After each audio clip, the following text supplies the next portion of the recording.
On va essayer de calculer maintenant cette limite-là.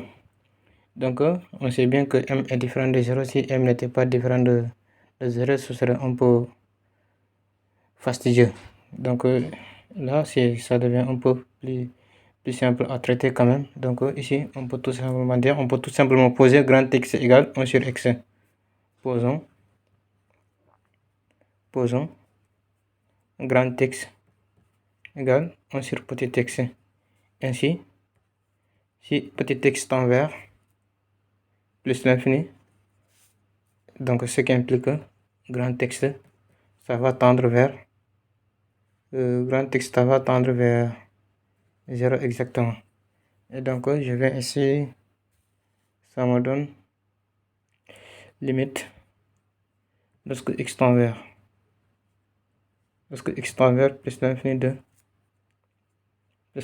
x ln de 1 plus m sur x égale limite quand grand x tend vers 0 de ln de 1 plus mx sur 1 plus mx sur grand x. Ça ressemble à une fonction, ça ressemble à une limite hygiène, mais il va falloir le transformer un peu. Donc, on peut tout simplement le multiplier et le diviser par m. Donc, c'est égal à la limite. C'est la même chose que limite quand grand x tend vers 0 de m multiplié par ln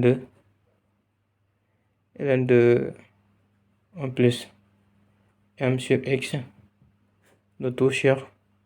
Donc, j'ai multiplié par m, il faut alors diviser par m encore. Donc, m sur x. Et donc, cette limite-là, c'est une limite usuelle, c'est 1. Par exemple, quand on pose, on note y égale mx, ça va me donner ln de 1 plus y sur y, donc ça me donne tout pour 1, et multiplié par ce m là, donc cette limite-là, c'est bien égal à m. La limite là, c'est bien égal à m.